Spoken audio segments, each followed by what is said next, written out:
嗨，大家好，我是大头，欢迎来到我的频道。今天我们来做古早味蛋糕。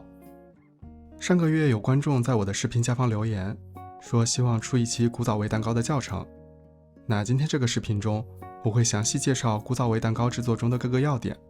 包括模具选择、烫面、蛋白打发，还有烘烤设置，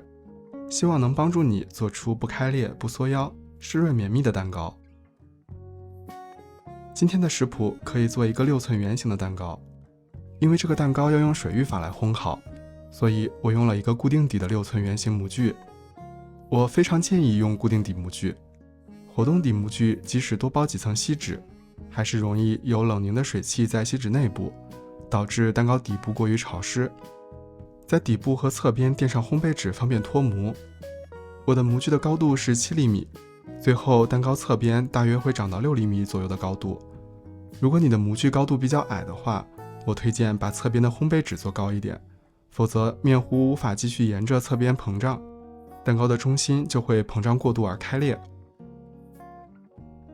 烤箱预热140摄氏度或285华氏度。制作古早味蛋糕的食材跟戚风蛋糕基本上是一样的，但是做法和蛋白的打发的状态上却跟轻乳酪蛋糕比较相似。最后蛋糕的质地味道也是介于这两者之间，湿润细腻，非常好吃。鸡蛋3个，每个大约55到60克。低筋面粉50克，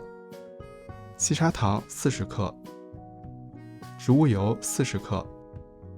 牛奶50克。把鸡蛋的蛋黄和蛋白分开，蛋白装到一个干净无油的大搅拌盆中。食谱中我提供了我用的鸡蛋大小供大家参考，其实多数情况下用大一点或者小一点的鸡蛋都可以。鸡蛋的大小会影响到水分的比例和蛋白霜的体积，进而影响到蛋糕的入模高度和烘烤时间，根据实际情况多烤几次调整一下就好。把植物油加热到大约70到80摄氏度，倒入面粉中并搅拌均匀。烫面的步骤让面粉中的淀粉糊化，增加保水性。最后蛋糕烘烤结束后含水量较高，吃起来比较湿润。需要留意的地方就是，如果你跟我一样用一个小锅在火上加热油的话，由于锅本身热量的聚集与传导的特性，在离火后锅内油温还会继续升高。这里如果油温太高，面粉会糊化过度，且面粉中的蛋白质完全变性，无法产生适当的面筋，最后烤出的蛋糕支撑力就会不足。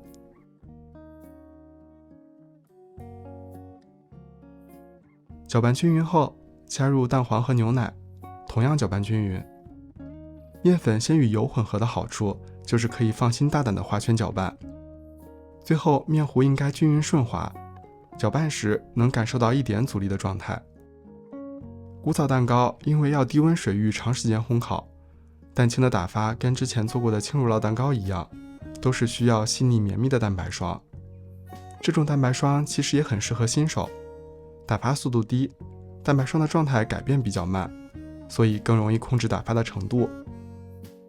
电动打蛋器开中速，在搅打出浓密的大气泡后开始加入糖，糖分3次加入蛋清中，每次加入后都搅打大约1分钟左右的时间。有观众问过我，为什么我的视频里蛋白打发都没有加柠檬汁？我在马卡龙的视频中有详细介绍过，柠檬汁、白醋或是塔塔粉这一类酸性的物质，不仅能让蛋白霜更稳定，也会让蛋白霜不容易搅打过度。如果你手边有的话，加一点当然很好。不过，当你知道如何搅打出细腻稳定的蛋白霜时，柠檬汁只能说是锦上添花，并不是决定你蛋糕成败的因素。最后一次加糖后，可以改为低速搅打。打蛋器在搅拌盆中缓慢行进，仔细整理蛋白霜，直到蛋白霜细腻有光泽。打蛋器在搅拌盆中画圈并提起后，蛋白霜底部坚挺，顶端略微弯曲就好了。全程中低速搅打出的蛋白霜会非常细腻，且不容易消泡。取1/3的蛋白霜到蛋糕糊里，翻拌均匀。两者颜色不一样，所以很容易判断是否还有没拌匀的地方。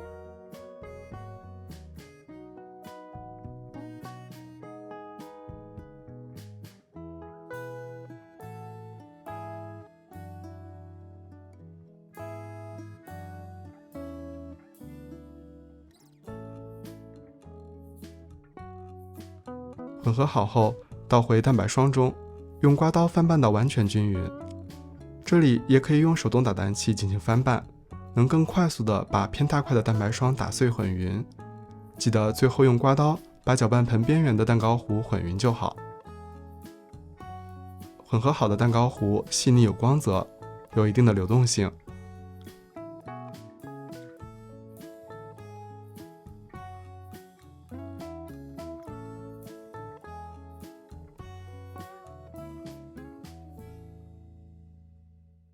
倒入准备好的模具中，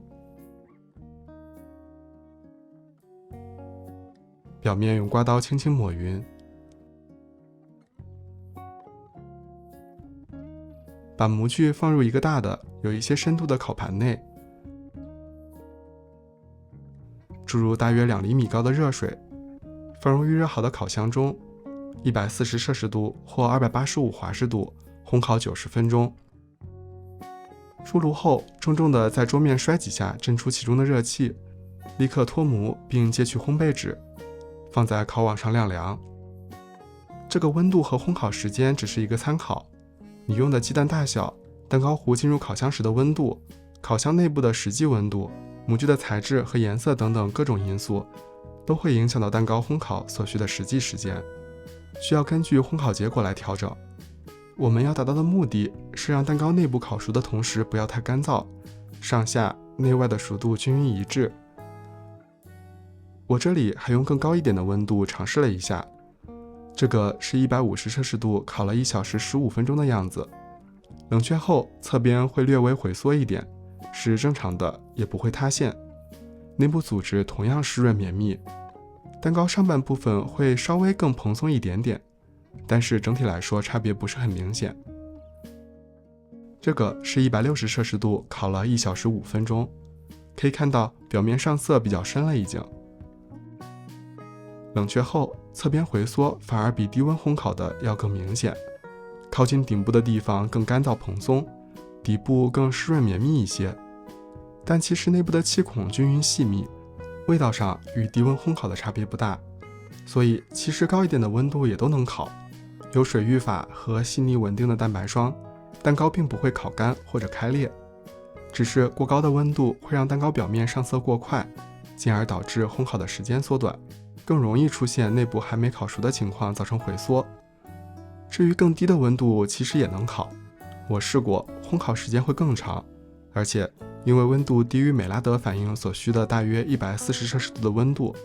最后蛋糕表面会需要提高烤温来上色。综合来看，如果你很介意蛋糕侧边有没有回缩，以及蛋糕冷却后的高度，我会比较推荐用偏低一点的温度进行更长时间的烘烤。赶时间的话，提高10到20摄氏度的烤温也是可以的，做出来都是湿润绵密又香甜的蛋糕。那今天的视频就是这样了，喜欢的话不要忘记点赞、评论并关注我的频道。我是大头，我们下期再见。